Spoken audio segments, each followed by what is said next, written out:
الحمد لله رب العالمين والصلاة والسلام على محمد وآله وأصحابه أجمعين. أعوذ بالله من الشيطان الرجيم. بسم الله الرحمن الرحيم. هو الذي بعث في الأميين رسولا منهم يتلو عليهم آياته ويزكيهم ويعلمهم الكتاب والحكمة وإن كانوا من قبل لفي ضلال مبين. صدق اللہ العظیم. اللہ کی تعریف اور شکر اللہ کا، درود و سلام سید المرسلین صلی اللہ علیہ وسلم پر بھیجتے ہوئے قرآن مجید کے سورہ جمعہ کی آیت نمبر 2 سے جو عنوان اس کے تحت چل رہا ہے، مقصد بعثت نبوی صلی اللہ علیہ وسلم کے جو 4 مرحلے ہیں، 4 اسٹیجز ہیں، اس کے مطابق قرآن مجید اور قرآن مجید کے مقاصد اور قرآن مجید کے علوم کو سمجھنے کے لیے جو عنوان گزشتہ 1 ماہ سے جاری ہے، اس کا یہ چوتھا اور اس سلسلے کا آخری مرحلہ ہے، اور اس مرحلے کے بعد پھر دوسرے مرحلے انشاءاللہ شروع ہوں گے. قبل اس کے کہ یہ عنوان تفہیم حکمت کے نام سے چلے اور تفہیم حکمت کے نام سے اس کی تفصیلات آپ کے سامنے آئیں. اس تفصیل کو اور تفہیم حکمت کو پوری طرح سمجھنا ہے تو پچھلی جو گفتگو ہوئی ہے، جو پچھلے محاضرات ہوئے ہیں، یتلو علیہم آیاتہ کے عنوان پر، پھر وہ تزکیہ نفس یعنی ویزکیہم کے عنوان پر، ویعلمہم الکتاب کے عنوان پر، اس کو سمجھنا ضروری ہے.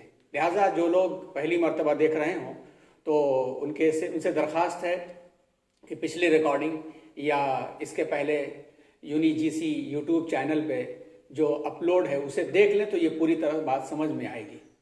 قرآن مجید کے فہم کا ملکہ اسی وقت حاصل ہوتا ہے صحیح طریقے پر براہ راست جب پچھلے مراحل پورے کیے جائیں، یعنی تلاوت آیات، تزکیہ نفس، پھر تعلیم کتاب، اس کے بعد حکمت کے دروازے کھلتے چلے جاتے ہیں. تو جیسا کہ اس کے پہلے کی گفتگو ہوئی اور اس کے پہلے جو بات ہوئی اس میں ایک عنوان آپ کے سامنے اس سلسلے کا جو آیا اس کی سمری اور اس کا خلاصہ یہاں پر آپ کو دکھ جائے گا. اور وہ خلاصہ تلخیص کیا ہے؟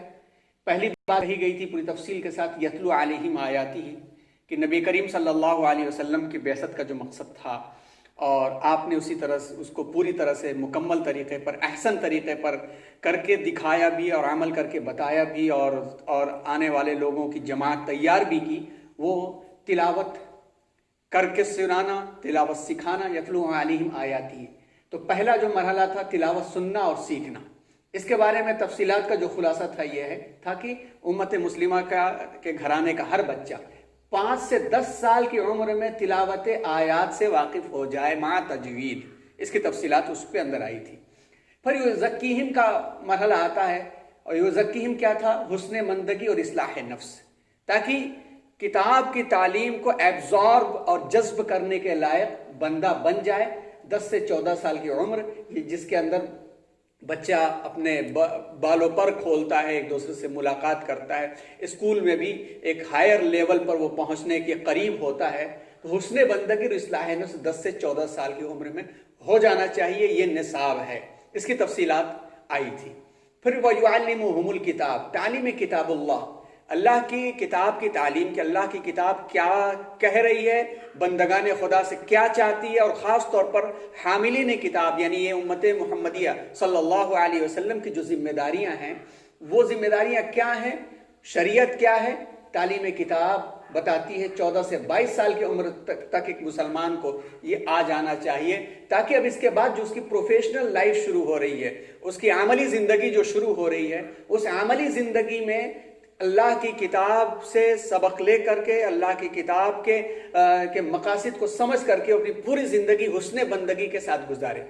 جب یہ تعلیم ہو جاتی ہے، گویا یہاں تک اسے شریعت کا علم پورا آ جاتا ہے، تب جا کے حکمت کا دروازہ کھلتا ہے، تفہیم شریعت اور اس سے تا حیات فیض ایک بندہ مومن اٹھاتا ہے. تو یہ تینوں تفصیلات آ گئی تھی. اب آئیے چوتھا لفظ الحکمہ. جیسا کہ آپ دیکھ رہے ہیں کہ قرآن مجید کی تفہیم کے مراحل مقاصد بعثت نبوی کے تناظر میں ہم نے بیان کرنے کی کوشش کی کہ قرآن مجید کیسے، کس انداز سے سمجھ میں آتا ہے، اور آواز تھوڑا کم کرو اس کی، کس انداز سے سمجھ میں آتا ہے قرآن مجید، اور اس کے مرحلے، بہترین مرحلے کیا ہیں اللہ تعالیٰ نے قرآن کے ذریعے سے رہنمائی دی ہے. اور یہ جو ہم نے سلیبس اور جو نصاب بنایا ہے، سلیبس اور نصاب جو بنایا، اس سلیبس اور نصاب کے اندر جتنے بھی موقر مفسرین ہیں جنہوں نے مقصد بعثت نبوی صلی اللہ علیہ وسلم پر لکھا ہے، اس میں اس مرحلے کو بھی لکھا ہے، بس اسی سے تلخیص لے کر کے ہم نے تفصیلات بیان کی ہیں۔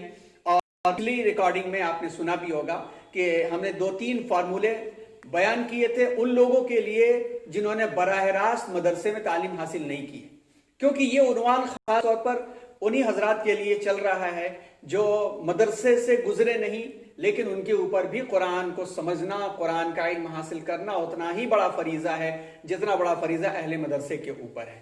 تو وہ کیسے سیکھ سکتے ہیں، اس فریضے کو کتنا حاصل کر سکتے ہیں، اسی کے بارے میں بات چل رہی تھی۔ تو پچھلی کلاس میں 2-3 فارمولے بھی بیان کیے گئے تھے۔ اب آئیے لفظ الحکمہ پر ہم اپنی تفصیلات پیش کرنے کی کوشش کرتے ہیں۔ اس میں بھی جو باتیں لی گئی ہیں وہ تمام موقر مفسرین سے لی گئی ہیں، جگہ جگہ حوالے بھی موجود ہیں، جس میں لغات میں لغات القرآن عبد الرشید نعمانی کا استعمال کیا گیا ہے، اسی طرح سے عبدالحق حقانی کو لیا گیا ہے، پھر اسی طرح سے راغب اصفہانی کو لیا گیا ہے، فراہی حمید الدین فراہی، پھر ترجمان القرآن، تفسیر خازن، بیان القرآن، تفہیم القرآن، قاموس اللغہ، مولانا علی میاں صاحب علی رحمہم اللہ اجمعین، ان تمام کے خیالات کو لے کر کے تلخیص کے ساتھ پیش کیا جا رہا ہے۔ الگ تفہیم حکمت کا مرحلہ آئے گا۔ یہ جو تفہیم حکمت کا مرحلہ ہے، اس تفہیم حکمت کے مرحلے میں آپ دیکھیں کہ ہم نے یہاں پر 3 اس کے حصے بنائے ہیں۔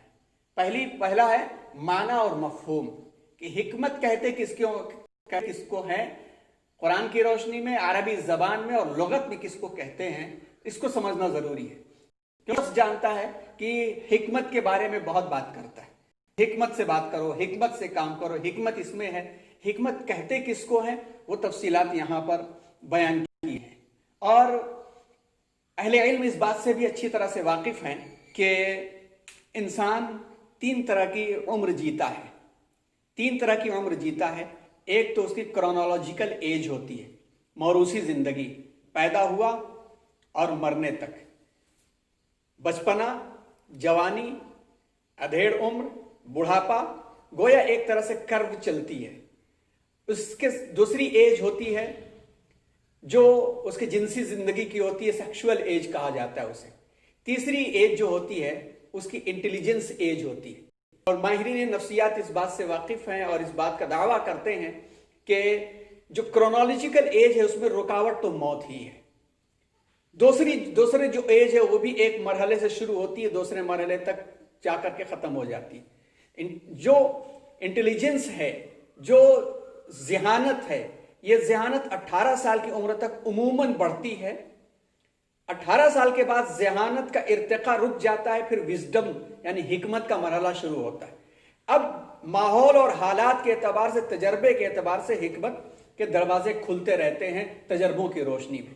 تو حکمت کا لفظ سب سے زیادہ استعمال ہوتا ہے، اور جس کے پاس حکمت زیادہ ہوتی ہے وہ بہت ریلائبل اور بڑا مستحکم وہ شخص سمجھا جاتا ہے۔ اور قرآن نے بھی خیر کثیر کہہ دیا کہ وَمَن یُؤْتَ الْحِکْمَةَ فَقَدْ أُوتِیَ خَیْرًا کَثِیرًا، کہ جس کو اللہ تبارک و تعالیٰ نے حکمت دے دی۔ سورہ بقرہ میں یہ آیت ہے کہ جس کو اللہ تعالیٰ نے تفہیم حکمت دے دی، حکمت کی سمجھ عطا کر دی، تو گویا اس کو خیر کثیر دے دیا گیا۔ تو حکمت معنی اور مفہوم کے اعتبار سے، اپنی میننگ کے اعتبار سے، اپنے معنی اور مفہوم کے اعتبار سے آپ یہ دیکھیں کہ حکمت کا مفہوم 3 طبقے کے لیے یہاں بیان کیا گیا ہے۔ عام اللہ رب العزت کی ذات کے لیے حکمت بولا جائے تو اس سے کیا مراد ہوتا ہے، انبیاء اور رسولوں کے لیے بولا جائے تو اس سے کیا مراد ہوتا ہے، عام انسانوں کے لیے لفظ حکمت بولا جائے تو اس سے کیا مفہوم مراد ہوتا ہے۔ اس کی میننگ اور روٹ ورڈ کے اعتبار سے ہا، کاف اور میم، یہ لفظ آپ کو حکمت کے روٹ ورڈ میں نظر آئے گا۔ ہا، کاف اور میم، اسی سے حکیم بنا ہے، اور حکیم اللہ تبارک و تعالیٰ کی بھی ایک صفت ہے، اور حکیم اللہ تبارک و تعالیٰ نے جس کلام کو نازل کیا اس کی بھی ایک صفت ہے۔ حاکم بھی اسی سے ہے، اور اسی لفظ سے حکمت بنا ہے۔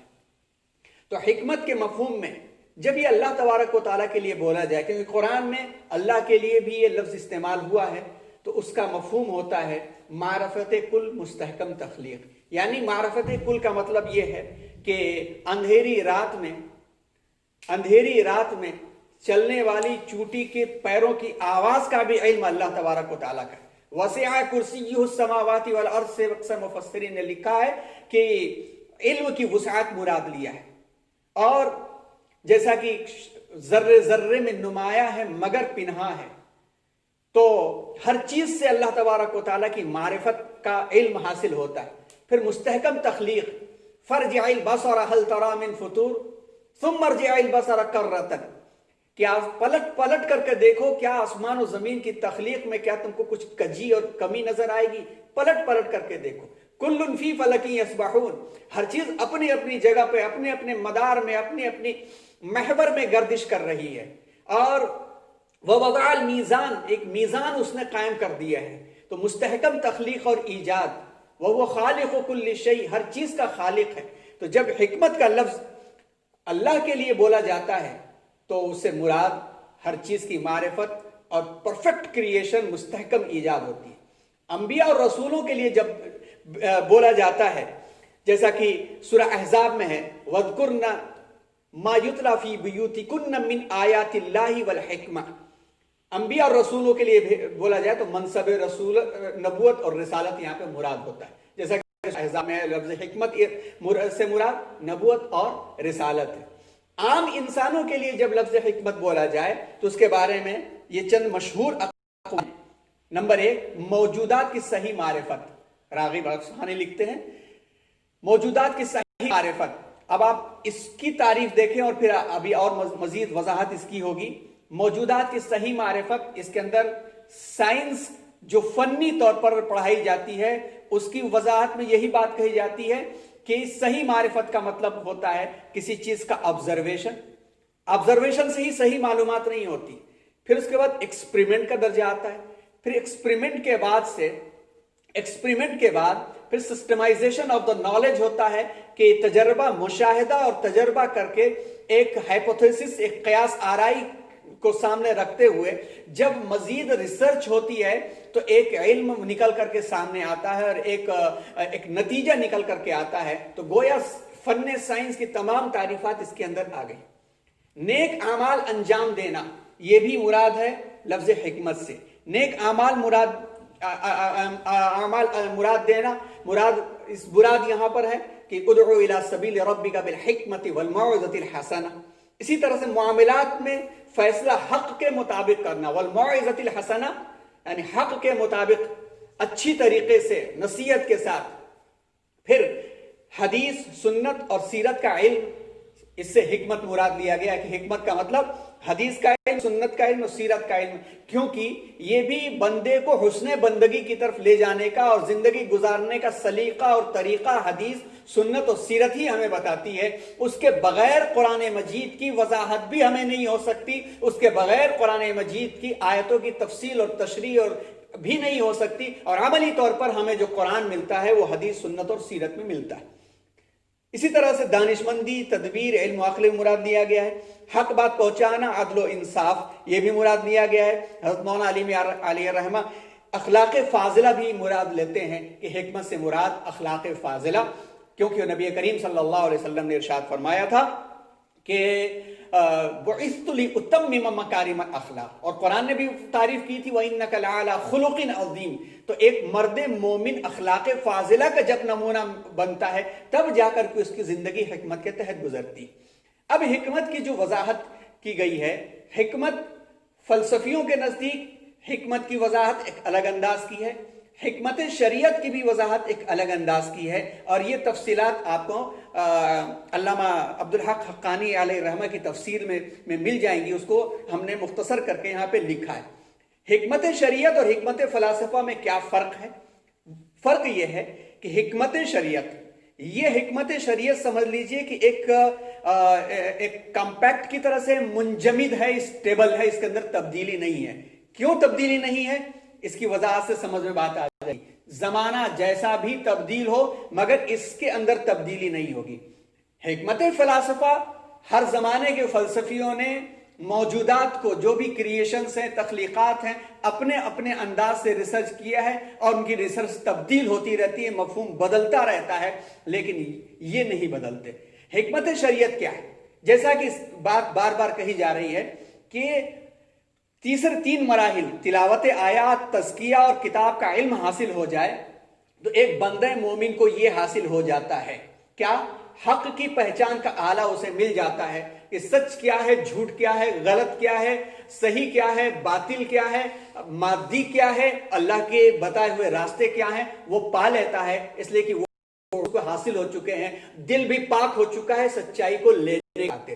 رسالت کی پیروی کو اپنے لیے وہ نجات سمجھتا ہے، علم کتنا بڑا اسے حاصل ہو جائے، اگر اپنے آپ کو رسالت اور اس کے پیغام سے اوپر کبھی بندے مومن سمجھتا نہیں اور ہمیشہ میں رہتا ہے تو حق کی پہچان کا آلہ تبدیل نہیں ہوا۔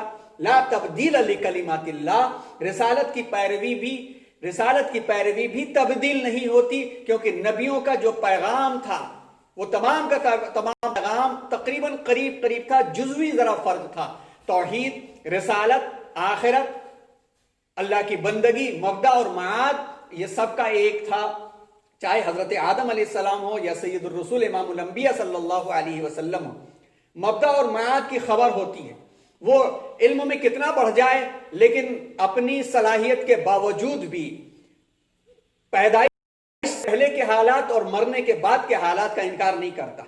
احکامات الہیہ کے مسالے یعنی وزڈم اسے سمجھ میں آ جاتی ہے کہ نماز کیوں پڑھنا، وزڈم سمجھ میں آ جاتی ہے کہ زکوٰۃ کیوں دینا، وزڈم سمجھ میں آ جاتی ہے کہ چور کا ہاتھ کیوں کاٹنا، وزڈم سمجھ میں آ جاتی ہے کہ زانی کو سزا دینا، حکمت سمجھ میں آ جاتی ہے، اور جو نہیں سمجھ میں آتی اس پر دعوے وہ نہیں کرتا، اپنے علم کی کمی کو محسوس کرتا ہے۔ پھر اس کے بعد تزکیہ اور اصلاح نفس ایسا ہو جاتا ہے کہ ہر چیز کو اللہ اور اس کے رسول کی دی ہوئی چیز کو من و عن امپلیسٹ اوبیڈینسی کے ساتھ بلا چوں اور چنا اسے قبول کر لیتا ہے، پھر گمشدہ حکمتوں کے جستجو میں لگ جاتا ہے۔ الحکمت الضالۃ المؤمن حیثما او قال انما وجدها فهو احق بها او کما قال النبی صلی اللہ علیہ وسلم کہ حکمت مومن کا گمشدہ سرمایہ ہے، یعنی جہاں جہاں حکمت کے موتی بکھرے ہیں مومن کا حق ہے کہ اس کے جستجو میں لگ کر کے اسے حاصل کرے۔ زندگی کو ایز کرنے اور آسان کرنے کی حکمتیں، بندگان خدا تک پہنچنے کے لیے اخلاق فاضلہ کی حکمتیں، یہ تمام کے تمام گمشدہ نعمتیں مومن کی ہیں، اس کی جستجو میں لگنا ایمان والے کا خاصہ ہے۔ شریعت کے مقاصد خمسہ کے اسرار اسے سمجھ میں آ جاتے ہیں۔ حکمت شریعت کے اندر یہ تمام چیزیں آتی ہیں۔ مقاصد خمسہ کیا؟ دین کی حفاظت، عقل کی حفاظت، مال کی حفاظت، جان کی حفاظت، نسل کی حفاظت۔ آپ دیکھیں نسل کی حفاظت کے لیے شادی بیاہ کی حکمتیں ہیں، جان کی حفاظت کے لیے جان بچانے کی حد تک حرام لقمہ بھی جائز قرار دیا جاتا ہے۔ مال کی حفاظت ہے کہ مال روٹیشن میں ہو اور سب کے لیے موقع ملتا رہے، تو سود کی ممانعت اور غلط قسم سے مال کمانے کی ممانعت، یہ تمام کی تمام چیزیں اس کے لیے ہے، اور مال کی حفاظت کی بھی ذمہ داری اسے دی گئی۔ عقل کی حفاظت، شراب اور اس طرح کو عقل کو خراب کرنے والی چیزیں، دماغ کو خراب کرنے والی چیزیں، فحاشی اور اوریانیت اور دماغ کو اصل کام سے ہٹانے والی چیزوں کو ممنوع شریعت نے کیا۔ دین کی حفاظت، پوری شرعی علوم، یہ اس کے سامنے کھل کر کے آ جاتے ہیں۔ پھر قوانین عدل و انصاف آ جاتے ہیں۔ تو حکمت شریعت ایک بندہ مومن کو اسی وقت حاصل ہو سکتا ہے جب وہ تعلیم کتاب سے گزرے اور تزکیہ نفس سے گزرے، اور تزکیہ نفس کے لیے جو تفصیلات بیان کی گئیں وہ آپ اپنے سامنے رکھیں۔ فلاسفرز کے نزدیک حکمت کیا ہے؟ حقائق اشیاء کو ٹھیک ٹھیک جاننا۔ بالکل یہی تعریف فنی طور پر سائنس کے تمام سبجیکٹس کی جاتی ہے۔ حکمت کو دو قسموں میں انہوں نے تقسیم کیا ہے، ایک جو ہے تھیوریٹیکل حکمت نظریہ، دوسری پریکٹیکل حکمت عملیہ۔ حکمت نظریہ میں کیا ان کے یہاں ہے؟ الہیات۔ اب ان کے نزدیک الہیات میں تمام شرعی علوم، مذہبی علوم آ جاتے ہیں۔ عنصریات، ایلیمنٹس اور ایٹمز سے جڑے ہوئے تمام علوم، اسی میں کیمیا بھی آ جاتا ہے، حیوان فزکس، کیمسٹری اور بایولوجی اور زولوجی اور باٹنی سب آ جاتا ہے، کیونکہ ایٹم کی ہی کارکردگی آگے بڑھتے ہوئے جان جب پڑتی ہے تو اس کے بعد سارے ٹیشوز بنتے ہیں، پھر آرگنزم بنتا ہے، آرگنیلز بنتے ہیں، آرگنزم بنتا ہے، پھر اس کے بعد سسٹمز وجود میں آتے ہیں۔ تو تمام کے تمام وہ علوم اسی کے اندر آ گئے، میڈیکل بھی اسی کے اندر آ گیا، پھر اسٹرونومی دیکھیے، ارتھولوجی دیکھیے، انوائرمنٹ آ گیا، سب کچھ اسی کے اندر آ گیا۔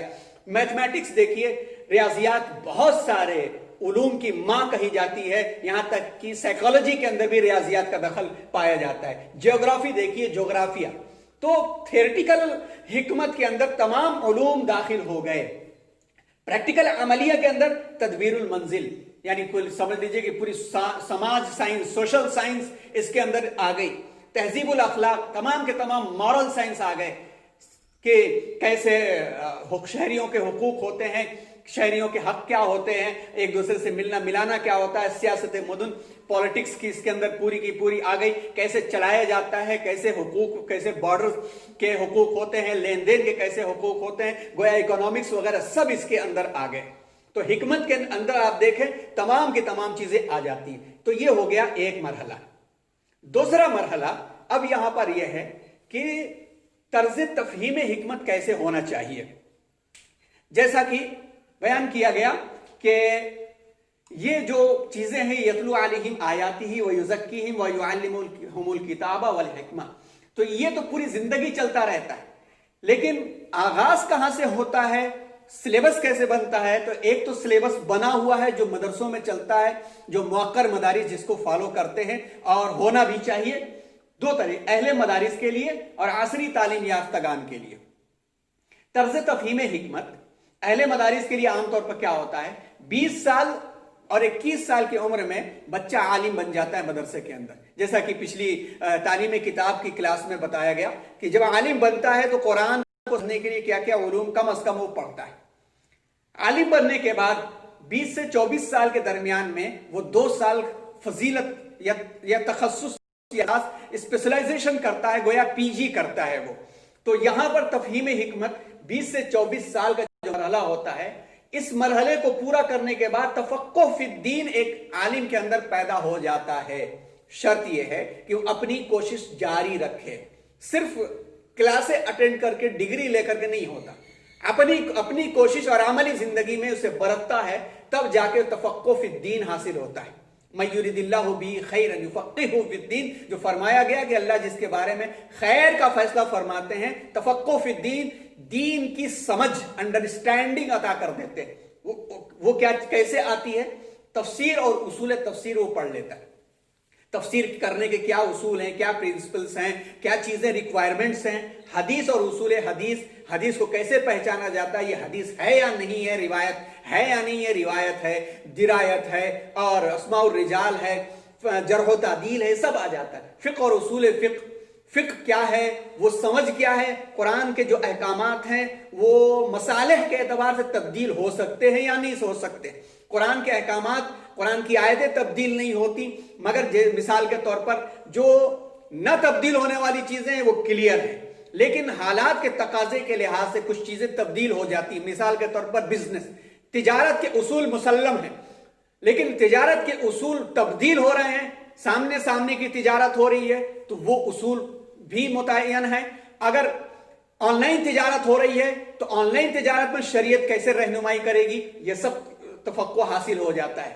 علم کلام اور بلاغت یہ حاصل ہو جاتا ہے، یعنی 24 سال کی عمر تک موقر مدارس کے اندر یہ تربیت ہو جاتی ہے، اور اس تربیت کے بعد سے ایک عالم قرآن کے اور قرآن کے مفہوم کو حالات کے تقاضے کے لحاظ سے سمجھانے کا اہل ہوتا ہے۔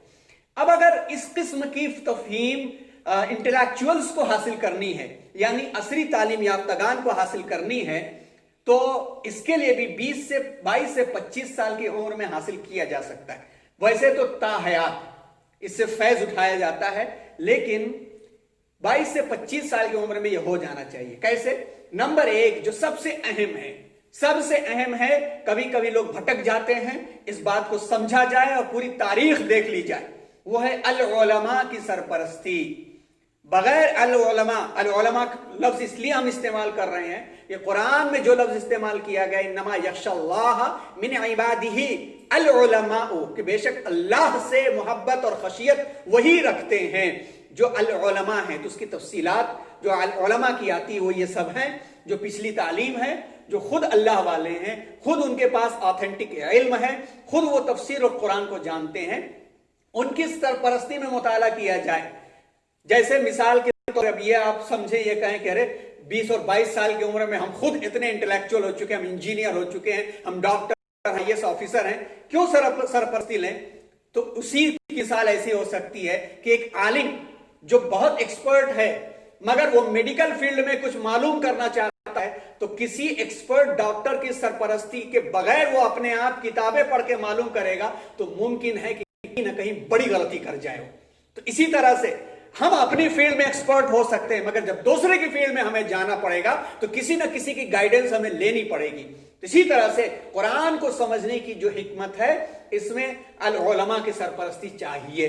اب علماء کی سرپرستی میں کیا ہے؟ قرآنی علوم کا مسلسل مطالعہ کیا جائے. قرآن میں کیا کیا علوم بیان کیے گئے ہیں، قرآن کی تعلیمات کیا کیا ہیں، تقویٰ کو کس کس انداز میں کہا گیا ہے، اسی طرح سے ہماری ذمہ داریوں کو کیا کہا گیا ہے، شرعی احکام کی حکمتوں پر نظر کہ شریعت میں کیوں یہ بات کہی گئی ہے. آج اس پر نظر نہ ہونے کی وجہ سے مسلم اسکالرز بہت زیادہ اسلامک لا کے بارے میں شک اور شبہ میں، 4 شادیوں میں، طلاق کے بارے میں، وراثت کے بارے میں، پردے کے بارے میں، یعنی جو تعزیراتی قوانین ہیں اس کے بارے میں شک اس لیے ہے کہ وہ حکمتوں کو جانتے ہی نہیں ہیں. بس سمجھ لیجئے کہ چھوٹا سا چشمہ لگایا، اس چشمے سے جو دکھا وہی صحیح ہے، جو نہیں وہ صحیح نہیں. تو یہ حکمتوں پر نظر. پھر تزکیہ نفس پر مداومت ہمیشگی کرنی پڑے گی کیونکہ شیطان بھٹکاتا رہتا اور کہتا ہے تم بہت جانتے ہو، ہم یحسبون انہم یحسنون، سنا کہ ہم ہی جو کر رہے ہیں اچھا ہے، یہی خیال دلاتا رہتا ہے. تو اس خیال سے بچنے کے لیے ذکر اور اذکار اور تسبیحات اور بزرگوں کی کہی ہوئی باتیں، پھر مستند تفاسیر میں سے کسی نہ کسی ایک مطالعہ 25 سال کی عمر میں ہو جانا چاہیے اور اس پر مسلسل جڑے رہنا چاہیے. یاد رکھیں سننا پڑھنے کے برابر نہیں ہو سکتا، سننا سننے ہی کے برابر ہوتا ہے. پڑھنا جو ہوتا ہے وہ دل کے اندر اترتا ہے. اسی لیے یتلو علیہم آیاتہ کے بعد یعلمہم الکتاب کو کہا گیا تھا کہ یہ ذمہ داری کے ساتھ ساتھ یہ بھی ذمہ داری ہے. تو مستند تفاسیر کا مطالعہ جو بھی آس پاس تفسیریں موجود ہوں علماء سے پوچھ کر کے جو معیاری تفسیریں ہیں ان تفسیروں کا مطالعہ کیا جا سکتا ہے. اب تو کئی زبانوں میں تفسیریں آ گئیں، آن لائن بھی آ گئیں اور بہت ساری تفسیر.com بھی اچھی ایک ویب سائٹ مانی جاتی ہے اور بہت ساری ویب سائٹ ہیں. مگر اگر کسی نہ کسی مستند عالم سے ایک مرتبہ پوچھ لیں کہ اس کے اندر جو انٹرپریٹیشن کیا گیا ہے، جو ٹرانسلیٹریشن ہے یا کمنٹری ہے، جو تفسیر ہے موقر ہے یا نہیں، یہ پوچھ کر مطالعہ کریں. آج کل جو ہمارے ہندوستان کے اندر مشہور ہیں اس میں علامہ مفتی شفیع عثمانی علیہ رحمہ کی معارف القرآن بہت اچھی تفسیر سمجھی جاتی ہے اور اس کے اندر سب کچھ تقریباً ایک عام انسان کے لیے کیا ہے کہ اسکالر کے لیے بیان کر دیا گیا ہے. تفسیر ابن کثیر بہت اچھی سمجھی جاتی ہے کہ اس کے اندر بہت ساری روایتوں کے ذریعے سے بات کہی گئی ہے. تفسیر خازن اقرب الی القرآن، حضرت مولانا علی میاں علیہ رحمہ فرمایا کرتے تھے کہ قرآن کے مراد سے قریب ترین تفسیروں میں سے تفسیر خازن بھی، اور بھی ہے موقر بہت ساری تفسیریں مگر یہاں پہ گنجائش نہیں تھی. فی ظلال القرآن سید قطب کی بہت اچھی ہے.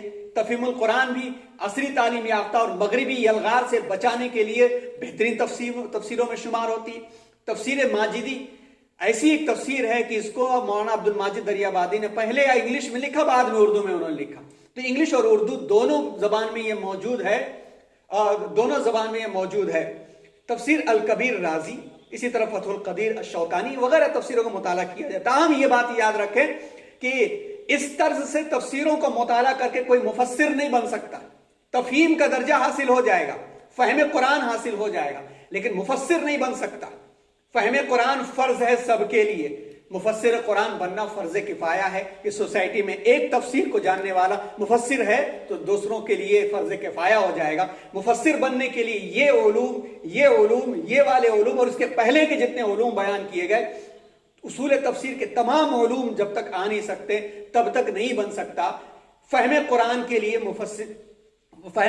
کے لیے اس کے ذریعے سے فہم حاصل ہو سکتی ہے. تو یہ تھا مرحلہ وہ جس کے بارے میں بیان کی گئی باتیں اور جس کے بارے میں مرحلے بیان کیے گئے تھے کہ اللہ تبارک و تعالیٰ نے اپنا کلام ہمیں دیا ہے تو اس کلام کو ہم اس مراد اور اس مقصد کے اعتبار سے کیسے حاصل کریں اور کیسے پڑھیں. اللہ تبارک ہم سب کو قرآن کی فہم عطا فرمائے اور قرآن کو اسی طریقے پر پڑھنے اور سمجھنے کی توفیق عطا فرمائے. آمین. وآخر دعوانا الحمدللہ رب العالمین. سبحان اللہ سبحان اللہ العظیم.